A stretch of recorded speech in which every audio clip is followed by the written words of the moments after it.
Petrol ડીઝલના ભાવમાં સતત વધારો થઈ રહ્યો છે ત્યારે લોકો ઈ વ્હીકલની વધુ ખરીદી કરી રહ્યા છે। લોકો છેલ્લા 2 મહિનાથી ઈ વ્હીકલના જે ખરીદીમાં ધરખમ વધારો જોવા મળી રહ્યો છે। આપણે અહીં જે ટુ વ્હીલર જે અહીં શોરૂમ છે જ્યાં ઈ વ્હીકલની લોકો ખરીદી કરી રહ્યા છે તેમના અહીંના મેનેજર પાસેથી પણ જાણીએ કે ખરીદીમાં કેટલો ગ્રોથ જોવા મળી રહ્યો છે। जुनेद है, हूँ एज अ पटेल टीवीएस में मैनेजर छूँ। अमे लोग पेट्रोल और ईवी बंने गाड़ियों वेचाण करीए छे शोरूम पर थी।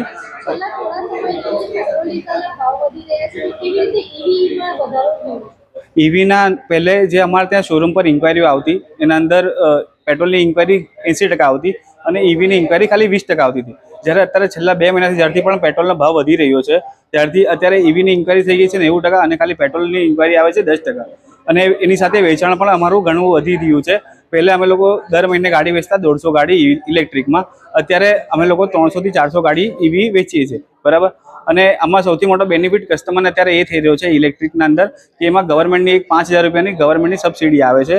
અને બીજું છે કે આરટીઓના અંદર 100% જે ટેક્સ લાગે છે એમાં 5% ઈવીમાં રાહત છે, એટલે 1% લાગે છે, એટલે કસ્ટમરનો બેનિફિટ બીજો 5 થી 6000 રૂપિયા થઈ રહ્યો છે। તો જેના કારણે અત્યારે ઈવીનું વેચાણ પણ વધારે છે અને પેટ્રોલના વધતા ભાવના કારણે લોકો અત્યારે ઈવી તરફ વળી રહ્યા છે। मैडम पहले जो इंक्वायरी आती एना अंदर जो इंक्वायरी रोजनी आती एना अंदर 80% पेट्रोल आती और 20% ईवी आती। अत्यारे एकदम ऊंधू थई गयुं छे कि 90% पेट्रोल की इंक्वायरी नहीं आती, खाली 90% इलेक्ट्रिक नहीं आवे छे और 10% खाली पेट्रोल नहीं आवे छे। भावेश पटेल ध्रुव मोटर्स मारुति शोरूम मांथी बोलूं छुं। हमणां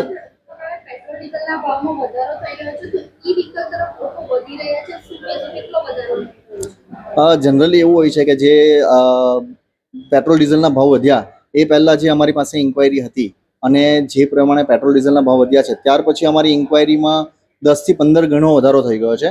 अने अमारी पासे पण एवी व्हीकल अवेलेबल छे जेथी करीने लोको हवे एनी तरफ मूव करी रह्या छे।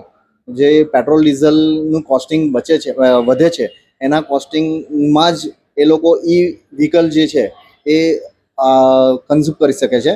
અને બેનિફિટ ઘણા બધા છે એ સિવાય પણ જેમ કે એન્વાયરમેન્ટ ફ્રેન્ડલી છે, તો બધા લોકોને પણ હવે એવું થયું છે કે જાગૃત થયા છે અને એ લોકો પણ હવે ઈ વ્હીકલ તરફ મૂવ કરી રહ્યા છે।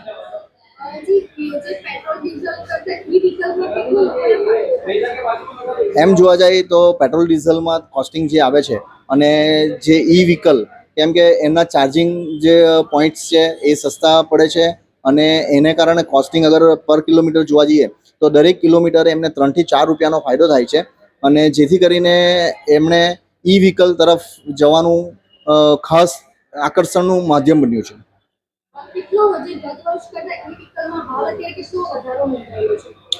ઇન્ક્વાયરી અગર રેશિયો જોવા જઈએ તો ઈ વ્હીકલમાં લાસ્ટ યર જો જોવા જઈએ તો લોકો એટલું બધું પ્રિફર નહીં કરતા હતા, પણ હવે પછી જે પ્રમાણે એન્વાયરમેન્ટ જોવા મળે છે, પેટ્રોલ ડીઝલના ભાવો જોવા મળે છે એ પ્રમાણે લગભગ એવું સમજો કે અમારું સેલિંગમાં 10% કોન્ટ્રીબ્યુશન ઇલેક્ટ્રિક વ્હીકલ તરફ વળી ગયું છે। અને ઇન્ક્વાયરીનો ફ્લો અત્યારે ખાસ કરીને ઇન્ક્વાયરીનો ફ્લો બહુ વધ્યો છે, તો એ 15-20% જેવો વધ્યો છે। જ્યારે મહિનાની 15 ઇન્ક્વાયરી આવતી હતી, આજે રોજની 15 ઇન્ક્વાયરી અમારી પાસે ઇલેક્ટ્રિક વ્હીકલની આવે છે।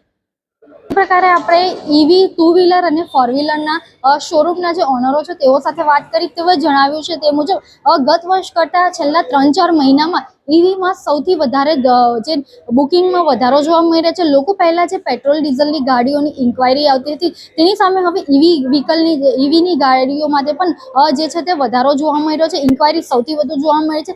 જે પ્રકારે ચોક્કસથી કહી શકાય કે પહેલાં ગત વર્ષ કરતાં 10 થી 15% જેટલો ઈવીમાં ઇન્ક્વાયરીમાં વધારો જોવા મળી રહ્યો છે અને લોકો હાલ અત્યારે ઈવીની વધુ પસંદગી કરી રહ્યા છે। જે પ્રકારે પેટ્રોલ ડીઝલના ભાવમાં સતત વધારો થઈ રહ્યો છે જેના કારણે લોકો ઈવીને સૌથી વધુ પસંદ કરી રહ્યા છે। કેમેરા પર્સન સાથે રશ્મિ રાણા, રફતાર સુરત।